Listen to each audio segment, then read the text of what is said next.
Evangelho de João, capítulo 11, a partir do verso 38, convido a igreja que acompanhe a leitura, assim diz a palavra de Deus. Jesus, agitando-se novamente em si mesmo, encaminhou-se para o túmulo. Era este uma gruta a cuja entrada tinham posto uma pedra. Então ordenou Jesus: tirai a pedra. Disse-lhe Marta, irmã do morto: Senhor, já cheira mal, porque já é de 4 dias. Respondeu-lhe Jesus: não te disse eu que, se creres, verás a glória de Deus? Tiraram a pedra, e Jesus, levantando os olhos para o céu, disse: Pai, graças te dou, porque me ouviste. Aliás, eu sabia que sempre me ouves, mas assim falei por causa da multidão presente, para que creio que tu me enviaste. E tendo dito isto, clamou em alta voz: Lázaro, sai para fora. Saiu aquele que estivera morto, tendo os pés e as mãos ligados com ataduras e o rosto envolto em um lenço. Então lhes ordenou Jesus: desatai-o e deixai-o ir. Muitos, pois, entre os judeus que tinham vindo visitar Maria, vendo o que fizera Jesus, creram nele. Outros, porém, foram ter com os fariseus e lhes contaram os feitos que Jesus realizara. Vamos orar ao Senhor. Pai Santo, pedimos a iluminação do Senhor sobre nós. Não somos suficientes para a Tua palavra, sabemos disso, mas glorifica o Teu nome em nossas vidas, transformando o nosso coração, Senhor, para que seja da forma que Tu queres, para que pensemos e queiramos o que Tu queres. Ilumina-nos mente para que possamos ver e entender aquilo que normalmente não entendemos. E move o nosso coração na urgência de pôr por obras aquilo que entendemos ser a Tua vontade. Te agradecemos em nome do Senhor Jesus. Amém. Amado, a igreja recebeu como incumbência o Evangelho. E é interessante ver que a palavra Evangelho adquiriu um significado novo depois de Jesus. Não existe na literatura anterior a Jesus nenhuma obra que se caracterizasse como o Evangelho. O Evangelho não é uma biografia, evidente que levanta dados biográficos de Jesus, mas o princípio principal que move o autor de um Evangelho é proclamar a boa notícia de que Jesus foi enviado por Deus ao mundo, para que o mundo fosse salvo por ele. Essa é a grande notícia que tem no Evangelho. E é interessante que a palavra Evangelho tem no seu corpo a palavra notícia, mensagem. Ela é formada, a palavra Evangelho, por 2 vocábulos. Um vocábulo é o prefixo eu, que sempre significa uma coisa boa. É daí que tem vários termos que nós conhecemos, como eutanásia e outras coisas por aí. Eutanásia seria uma boa morte. Então, a ideia que eu sempre transmite é isso. E angelion, que é como termina, quer dizer mensagem. Então, euangelion quer dizer uma boa mensagem, uma boa notícia. E realmente tem esse propósito. Originalmente, essa palavra, ela não tinha uma conotação religiosa. O cristianismo é que se apropriou dela.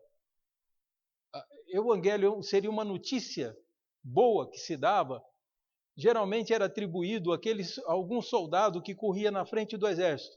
Quando o exército ganhava uma batalha, então os sobreviventes voltavam para casa, claro que com seus feridos, cansados de guerra, e a cidade então se preparava para recebê-los, com honras e tudo mais, e cuidando deles, das feridas e tudo, mas tratando muito bem.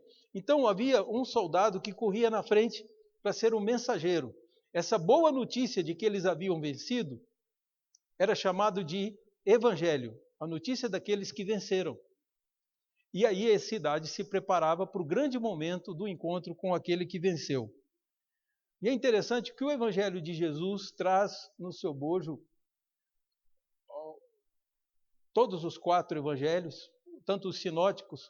Sinóticos são os 3 primeiros, porque olham Jesus de uma perspectiva única. Então, por isso são chamados de sinóticos. Tem todo o mesmo olhar para o ministério de Jesus. E o Evangelho de João, que foi escrito bem depois, na tentativa até de complementar alguma coisa que porventura tenha faltado, que os três não disseram, Deus usa João para completar e assim a mensagem do Evangelho ficar completa. Nesse Evangelho de João, João nos conta da ressurreição do amigo de Jesus, mas não só da ressurreição, da morte dele. Então, a grande notícia que o Evangelho traz é que a morte é um problema já solucionado. Essa é a boa notícia. E por isso nós temos que sair as pessoas dizendo que elas não precisam lutar para viver tudo nessa vida, passando por cima das pessoas, ferindo os outros. Não, podem compartilhar seus bens, podem compartilhar alegrias, podem viver tranquilos, porque a vida nossa está oculta com Cristo. Essa é a boa notícia. Jesus nos resgatou da morte. Nenhum homem entraria no descanso de Deus, mas nós somos agora aqueles que habitarão, porque entraremos com Cristo. Ele abriu o caminho para que nós entremos. Essa é a boa notícia. Então, que a morte é um problema vencido. Mais do que um problema, é um inimigo vencido. O apóstolo Paulo escreve aos Coríntios, dizendo que o último inimigo a ser vencido é a morte. E se você ler em Apocalipse, capítulo 20, você vai observar que quando os mortos são ressuscitados e comparecem para o julgamento de Deus, a essa altura, Satanás já foi derrotado, a besta e o falso profeta também, e foram todos lançados no lago de fogo. Então, o último inimigo a ser vencido é a morte. A ressurreição acontece depois que os inimigos de Deus já estão banidos. Essa narrativa de Apocalipse concorda, é harmônica com a narrativa do apóstolo Paulo, que escreve aos Coríntios, na primeira carta, no capítulo 15, sobre a ressurreição, e diz que todos os homens serão ressuscitados. Jesus diz aqui no Evangelho de João, lá no capítulo 5, que todos os mortos ressuscitarão, os que creram em Deus e os que não creram.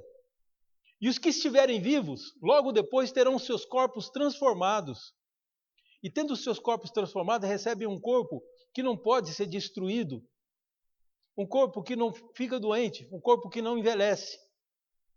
Porém, alguns habitarão no repouso de Deus e outros serão lançados no lago de fogo. Por isso que o fogo nunca se apaga e o verme nunca morre, como disse Jesus. Por isso que há choro e ranger de dentes. Porque um corpo que não é destruído pelo fogo, mas sente a dor que vem sobre ele. Vocês imaginam o que é ser banido, não querer ter essa experiência, porque ela é definitiva e eterna.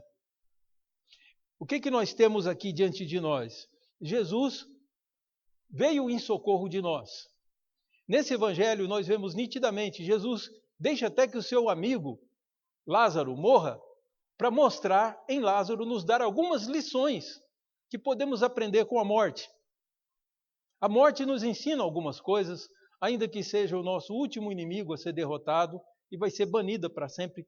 Nunca mais morreremos depois que Jesus nos ressuscitar. Porém, ela pode nos ensinar lições hoje para que nós nos previnamos de cometer erros que corriqueiramente temos cometido, que talvez você descubra que cometa.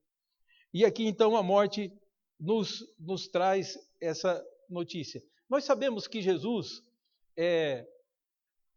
soube antecipadamente que Lázaro estava doente. E tendo ele curado muitas pessoas, poderia ter ele voltado por seu amor a Lázaro, voltado a Betânia e ali curado Lázaro. Porém, Jesus aguarda um tempo. Ele espera ainda 2 dias na cidade em que está. E depois ele vai levar 2 dias para chegar dessa cidade até Betânia. Aqui não diz em que lugar Jesus estava, mas só que a notícia chegou para Jesus: seu amigo Lázaro está doente. E aí Jesus então aguarda ainda 2 dias e depois volta. Lázaro morre e 4 dias depois que ele estava morto, até os discípulos tentam impedir Jesus, dizem assim: os fariseus estão planejando matar-te. Como que o senhor desce a Jerusalém? O senhor vai pôr em risco a própria vida. E Jesus diz que as horas do dia são 12 e que a gente tem que aproveitar as horas antes que o dia acabe, porque depois que o dia acabar, ninguém pode fazer obra alguma. Essa foi o posicionamento de Jesus, dizendo que ele tinha um ministério para fazer aqui. E aí então desce Jesus e os discípulos resolvem ir com eles. Por incrível que pareça, quem encabeça um movimento para irem colocar em risco suas próprias vidas é justamente Tomé. Tomé, que nós às vezes pensamos que ele ficou famoso pela sua frase: se eu não vir, eu não creio. Porém, Tomé aqui diz: vamos para que morramos com ele. Ou seja, Jesus não iria enfrentar os seus inimigos sozinho, porque havia uma trama para matá-lo, e Betânia ficava pertinho de Jerusalém. Então Jesus volta a Betânia, que era um lugar onde geralmente Jesus ia descansar, e lá geralmente se hospedava na casa de Lázaro, Marta e Maria, os irmãos que recebiam Jesus.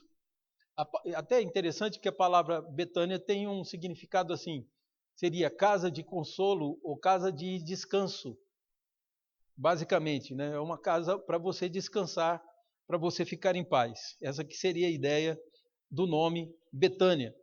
E Jesus então desce para Betânia. Chegando lá, Lázaro está morto. E Marta fica sabendo que Jesus está chegando, corre para vê-lo. E é interessante que no encontro com Marta, Jesus diz algumas coisas interessantes. Ele aproveita a pergunta de Marta, ou a colocação. Marta faz uma afirmação: se o Senhor estivesse aqui, nosso irmão não teria morrido. Ou seja, o Senhor chegou tarde demais, ele está morto. E Jesus disse assim, perguntou para ela: você não crê? Que se você crê, você verá a glória de Deus? E ela disse: sim, Senhor, eu creio que o Senhor o ressuscitará no último dia. Então ela tinha uma fé bem parecida com a nossa, dos presbiterianos, que veem as bênçãos de Deus serem derramadas em plenitude no último dia, depois do último dia. Então, o último dia da terra, um dia em que o sol vai levantar e nós pensaremos que vai ser um dia comum, esse dia não termina. Porque no mundo que Deus vai nos dar não existe sol. O que brilha lá é a luz do próprio Deus. A luz de Jesus é suficiente para iluminar a cidade. É isso que Apocalipse nos conta sobre a nova cidade. Mas o que é de interessante aqui é que Jesus então fala do último dia. E, no caso, Marta acredita nisso. Aí Jesus dá uma aula de teologia para Marta. Aí ela sai, volta e avisa Maria: o mestre está aí, porque Jesus não entrou na aldeia. Jesus ficou de fora. Então ela levanta correndo e sai para encontrar Jesus, e pessoas que estavam com ela, que vieram inclusive de Jerusalém para confortar Maria, saem junto com Maria, achando que ela vai para o túmulo chorar. E aí ela chega para Jesus, e para Maria Jesus não dá uma aula de teologia como deu para Marta. Que interessante, porque possivelmente é o que Marta precisava. Marta era uma pessoa sempre que tomava iniciativa das coisas, que estava sempre preocupada em fazer.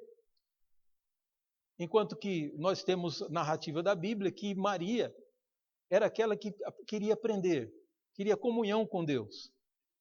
Então são duas personalidades diferentes dentro de uma mesma casa, e nós sabemos, quem educa filhos aqui, que eles não são iguais de jeito nenhum, nem gêmeos são iguais.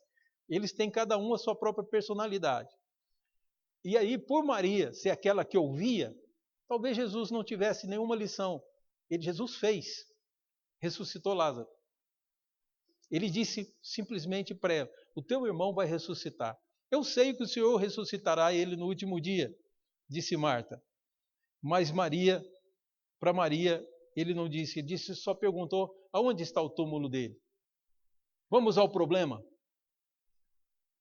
E ali, então, eles conduzem Jesus até o túmulo. Então, a primeira lição que nós podemos aprender da morte é que a morte é mais forte que todo homem.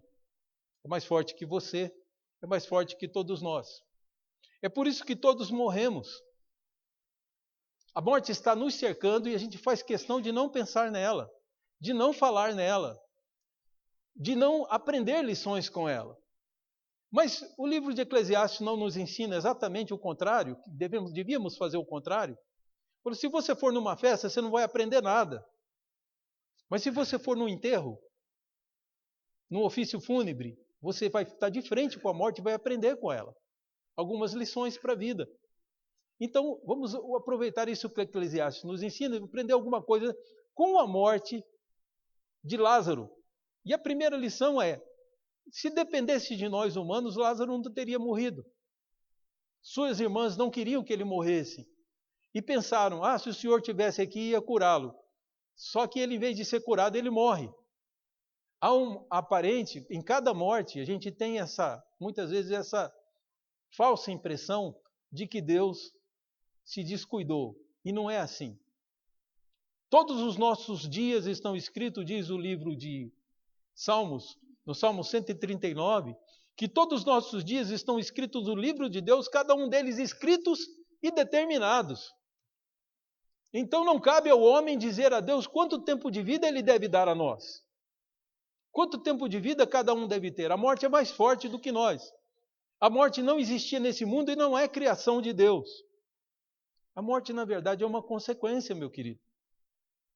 Se você ler em Gênesis, o mundo que Deus deu para nós era um mundo em que ninguém morria. Quem trouxe esse inimigo que nos venceu, que é inclusive o aguilhão do pecado, é o instrumento de Satanás. Aliás, é o instrumento praticamente de tudo. Porque a chantagem que se faz com os povos é de tirar a vida. Quando o ladrão rouba alguém, se alguém te apontar uma arma, você sabe, ou eu dou o meu dinheiro ou eu morro. É assim que nos obrigam a fazer as coisas. Assim que nós somos obrigados. E por isso, os cristãos se tornaram diferentes de todos os povos da época do Império Romano. Conta-se que os principais dos romanos decidiram não colocar cristãos na arena mais, porque estava sendo uma propaganda para o cristianismo. Eles punham os cristãos na arena, davam armas para eles lutarem contra os leões famintos, soltavam os leões e os cristãos, dizem os narradores da história, que os cristãos jogavam as armas no chão, se ajoelhavam, davam as mãos e cantavam hinos, alegres porque iam encontrar com Jesus. O cristianismo traz uma solução para a morte. A morte é mais poderosa que todo homem, porém o cristão não teme a morte, porque a morte é o passo que damos para encontrar com o nosso Senhor, a quem nós mais amamos e por quem vivemos. Cristo é a nossa vida. João diz no evangelho dele, nele estava a vida, a luz, e a luz era a vida dos homens. Jesus é a vida dos homens. Então, com toda a certeza, para nós, Paulo dizia isso, eu sei que eu vou ser entregue por libação, vou me matar, e isso eu me entrego à morte mesmo, se eles quiserem me matar, não vou lutar contra ela, porque é um sacrifício que eu faço a Deus. Ele diz, o que me importa é que Jesus seja glorificado no meu corpo, quer pela vida, quer pela morte. Para mim, porque para mim o viver é Cristo, disse Paulo, mas o morrer é lucro. Então, Jesus muda, o próprio Jesus é responsável por mudar a perspectiva da morte. Não é à toa, queridos, que as nossas ambulâncias têm uma cruz nelas. E é interessante que as ambulâncias dos muçulmanos têm uma lua, não uma cruz. Você vai nos cemitérios, em cima dos túmulos você tem cruzes. Porque é o símbolo da nossa vitória. Cristo morreu. Deus veio em carne. E ali, esse homem que recebeu Deus em carne, que na verdade era o próprio Deus conosco, experimentou a morte. Mas é muito interessante ver que a morte, ela é vitoriosa sobre o homem. E quando Cristo se entrega à morte, nós passamos a ter vitória sobre a morte. E dizem que o Coliseu ficava todo em silêncio. Eles ficavam apavorados, porque todo mundo lutava para viver. Para eles, o bem mais precioso que tinha era a sua própria vida. E o cristão entregava a sua vida sem lutar.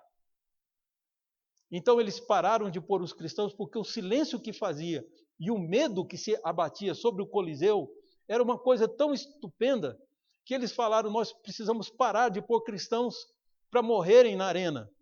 E a partir daí os cristãos tiveram um tipo de morte, para eles, mais suave, que eu considero que não era. Os cristãos eram presos em estacas, era jogado azeite sobre eles e eles queimavam para iluminar a cidade de Roma. Assim se matou cristão, depois que se parou de usar o Coliseu. Mas é uma demonstração clara de que o cristianismo tem uma resposta para a morte. Lá fora você não vai encontrar ninguém que tenha uma resposta para a morte. Não, eu prefiro não pensar. É assim que o homem de hoje trabalha. Eu vou melhorar a minha vida aqui, vou votar no partido certo, vou ter o país certo, vou trabalhar, vou ter metas, porque eu tenho que construir um império, porque é só isso que eu tenho. E o cristianismo nos diz: não, pode compartilhar tudo que você tem, pode viver de forma leve, porque Deus tem a vida guardada em si mesmo. Mas essa é somente a primeira lição. A morte nos vence, mas em seguida, que com fé em Jesus, nós somos mais fortes do que a morte. Lázaro ressuscitou, queridos. E Jesus disse para as irmãs: o que é preciso que vocês creiam em mim. E daí, tanto Marta, que recebeu essa aula de teologia, quanto Maria, ouviram de Jesus, na verdade, Jesus orando ao Pai, dizendo: Pai, eu falo por causa deles. Não foi isso que ele disse na oração? Ele disse: tirem a pedra. Assim falei por causa da multidão presente, para que creio que tu me enviaste. Havia uma verdadeira multidão ali acompanhando, e muitos deles que não criam em Jesus. Boa parte deles eram judeus vindo de Jerusalém, que acompanharam Jesus. Agora, é interessante que quando Jesus realiza a ressurreição de Lázaro, nós descobrimos uma segunda lição. A solução da morte não é obtida meramente por você abraçar um tipo de religião. A solução para a morte não existe nenhuma fórmula humana que possa resolver. Só soluciona a morte com morte. Os discípulos de Jesus foram muito lúcidos quando disseram: vamos para que morramos com ele. Quando disseram para Jesus: os judeus estão querendo te matar. Se você ler do versículo 47 desse capítulo em diante, você vai perceber que ressuscitar Lázaro era sentença de morte para Jesus. Porque ele mostrava para Jerusalém que o Messias tinha chegado, aquele que ressuscita os mortos. Quero lembrar aos irmãos que os fariseus eram divergentes dos saduceus, as duas principais religiões, em quê? Principalmente na ressurreição dos mortos. Os fariseus acreditavam que os mortos ressuscitariam na vinda do Messias. Os saduceus não acreditavam na existência de alma, anjos ou morte, ou ressurreição. A morte era o fim. Era assim que era a crença do saduceu. E eles disputavam entre eles o poder. Havia, na verdade, duas outras religiões mais fracas. Uma está registrada no Evangelho, que são os zelotes. Os zelotes eram um tipo de guerrilheiros que criam que tinham que derrubar o Império Romano para que o Messias viesse. Então você tem aí os três que são mencionados na Bíblia: fariseu, saduceu e zelote. Eram como divisões. Você tem presbiteriano conservador, presbiteriano independente, presbiteriano renovado. São divisões de uma mesma igreja que teve origem lá na vinda de Ashbel Simonton no Brasil. Assim também o judaísmo vinha das Escrituras, mas havia interpretações diversificadas, conforme a conveniência de cada um. E aí Jesus fala da ressurreição, e Jesus mostra a ressurreição que ele fará. Jesus demonstra que ele não precisava de ter vindo antes de Lázaro morrer enfermo. Ele demonstra que ele é mais forte que a morte, ele tem a morte nas mãos. Ele sabe tudo e ele vai vencer. Agora, é uma coisa curiosa sobre a morte, que nos mostra até que Jesus como forte. Você já viu que aparece duas vezes a expressão que ele se agitou consigo mesmo, em si mesmo? Já ouviu essa expressão aí? quando diz que Jesus agitou-se no seu próprio espírito, assim. O verso 33 diz: Jesus vendo-a chorar, e bem assim os judeus que a acompanhavam, falando de Maria, agitou-se no espírito e comoveu-se. Então, há dois sentimentos em Jesus. Aliás, há mais do que isso aqui. Esse agitou-se em si mesmo é uma expressão grega para que Jesus se irritou. Ele estava com raiva da morte. O homem chegou a esse estado sem precisar chegar. Deus criou o homem e ainda colocou a árvore da vida dentro do jardim. E o homem desobedece a Deus, comendo a árvore do conhecimento do bem e do mal. Então, nós trouxemos para a nossa própria vida e fazemos como o nosso pai Adão. Pecamos como ele pecou e assim também desafiamos Deus. E o pior de tudo, se Deus é a fonte da vida, sem Deus nós morremos. É por isso que nós só duramos 100, 120 anos, por causa disso. Porque não temos força para gerar vida em nós mesmos. Somos como uma brasa que é tirada da fogueira. Deus é a fonte do calor e nós somos tirados dele. O que acontece com a brasa? Ela vira carvão. Ela vai esfriando, ela vai perdendo a luz, vai perdendo o calor, até que ela vira um carvão. Assim é conosco. Afastados de Deus, temos uma vida limitada. Mas Jesus está aqui para nos ligar a Deus. Por isso que se vence morte com morte. Quando Jesus resolve ir ressuscitar Lázaro, ele está estabelecendo uma sentença de morte sobre si mesmo.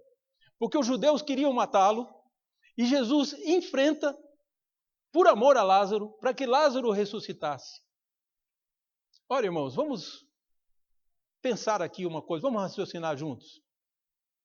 Os irmãos conhecem a Bíblia, vão poder completar o versículo. Eu vou começar e você termina. A Bíblia diz que o salário do pecado é a morte. Lázaro pecou? Pecou. Então, Lázaro morrer, adoecer e morrer era natural. Não há obrigação nenhuma de Deus de ressuscitar nenhum de nós, mas há amor. Então Jesus desce a Jerusalém. E Jesus então estabelece sua sentença de morte. A partir da ressurreição de Lázaro, os hebreus se reúnem, o sinédrio se reúne para discutir, porque perto de Jerusalém a notícia repercutiu. Imagina, um morto há 4 dias, volta a andar e viver e comer e circular entre nós, é um sinal que você não tem como esconder. Então quem era o opositor de Jesus, inimigo de Jesus, estava tramando como matar Lázaro e também como matar Jesus.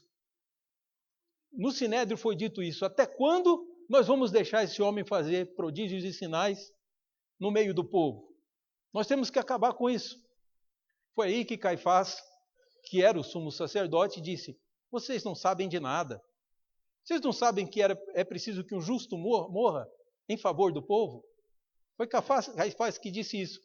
E aí João disse, ele não disse isso de si mesmo, mas é que sendo sumo sacerdote, Deus usou a boca de Caifás para profetizar. Olha que interessante.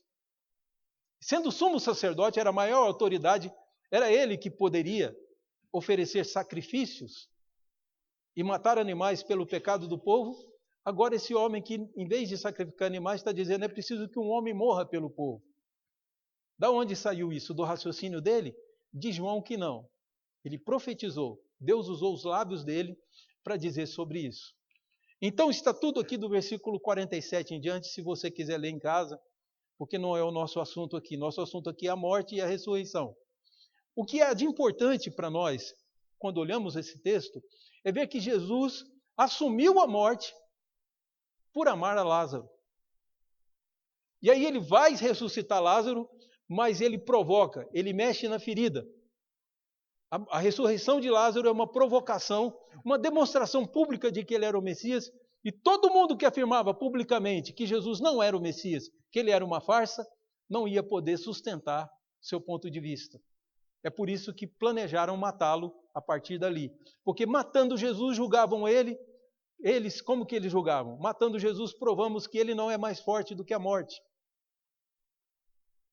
Mas é interessante que Jesus assumiu a morte, mas ressuscitou ao 3º dia.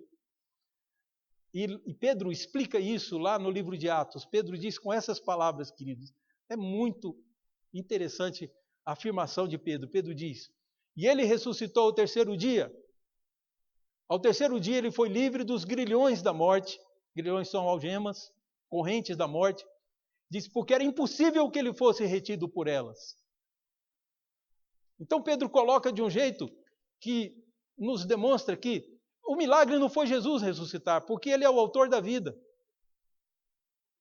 Milagre foi Jesus ter morrido. Pelo menos nessa frase de Pedro, essa a licença poética que podemos assumir. Era impossível que ele fosse retido pelos grilhões da morte. E Jesus então ressuscita ao terceiro dia, provando que ele era mais forte que a morte. E aí ele conquista a nossa ressurreição, a minha e a sua. A de Lázaro estava feita. A de Lázaro foi um benefício temporário, porque o que mais é possível é que Lázaro tenha morrido depois de alguns anos da sua ressurreição. Mas Jesus prometeu a todos os que estavam junto com ele: se você crê em mim, aquele que crê em mim, ainda que morra, viverá. Então, mesmo que morramos, a morte não vai tirar de nós a vida. Essa é a promessa do Senhor, mostrando que Ele é mais forte do que a morte. A morte é mais forte que qualquer homem, por isso todos morremos. Os cemitérios estão aí para mostrar isso. Os que passaram, né? E eu tenho certeza que daqui 50 anos, poucos de nós estaremos aqui. Alguns estarão, muitos, né? Dos jovens. Mas outros não estarão. Mas a boa notícia que a igreja vem correndo contar é que a morte, o nosso grande inimigo, foi vencido por Jesus. Aonde? Na cruz. Então, quando Jesus ressuscita Lázaro, o sinédrio é incitado a fazer uma trama para que, de que forma mataremos esse homem. Alguns até chegaram de cogitar de matar Lázaro, que Lázaro era a prova da messianidade de Jesus. Agora, matar Jesus, para eles era uma vitória maior ainda. Então há uma demonstração clara de tudo isso.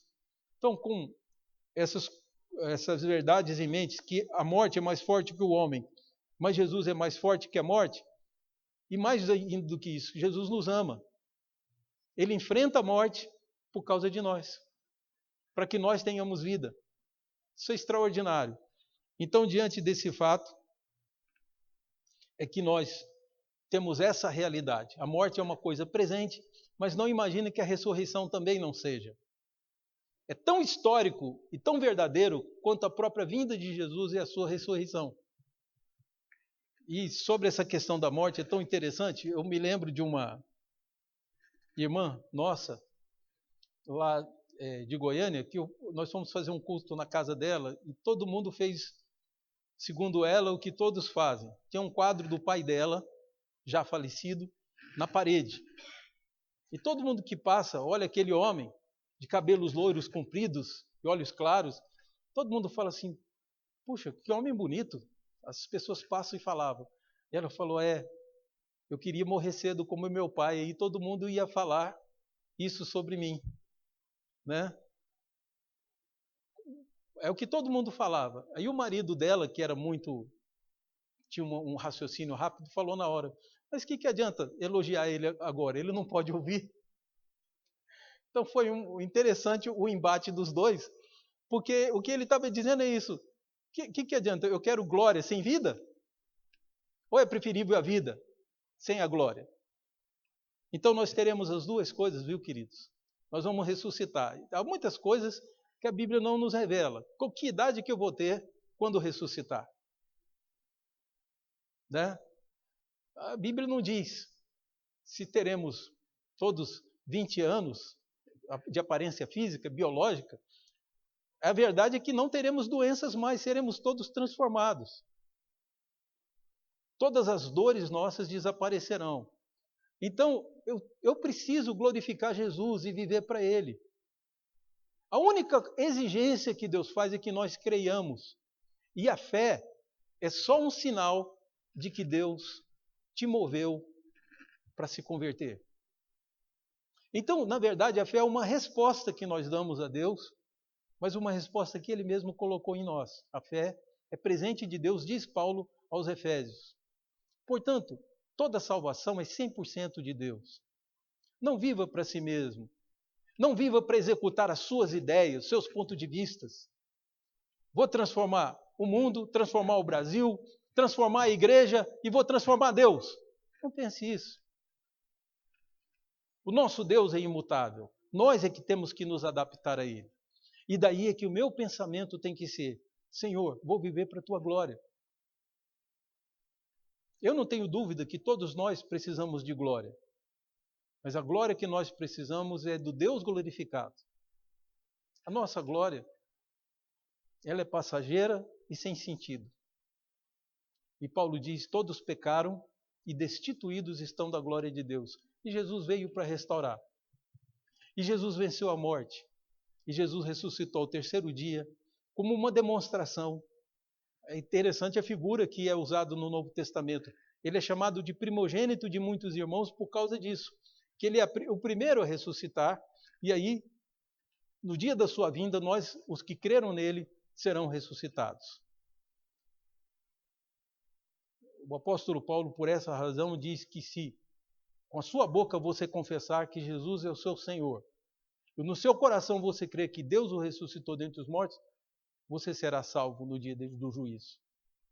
Você já está salvo. E Jesus diz: aquele que crê em mim passou da morte para a vida. Olha que coisa linda. Não entrará em juízo, não vai passar por julgamento. Olha que coisa extraordinária. Jesus diz aqui no Evangelho de João: aquele que crê em mim passou da morte para a vida, não entra em julgamento. Então que Deus seja louvado por nos ter conquistado. E você viva a simplicidade da vida que Cristo te oferece. Ande nos caminhos, leia a Bíblia, obedeça tudo que Ele te ensina. Aqui não são palavras jogadas para montar uma religião, para montar um... Não, são para o seu dia a dia, para confortar o seu coração e mudar, fazer de você uma pessoa melhor. É para isso que a Escritura nos foi dada. Então creia no Senhor Jesus, porque ainda que você morra, você viverá. É a promessa do Senhor. Vamos orar a Deus?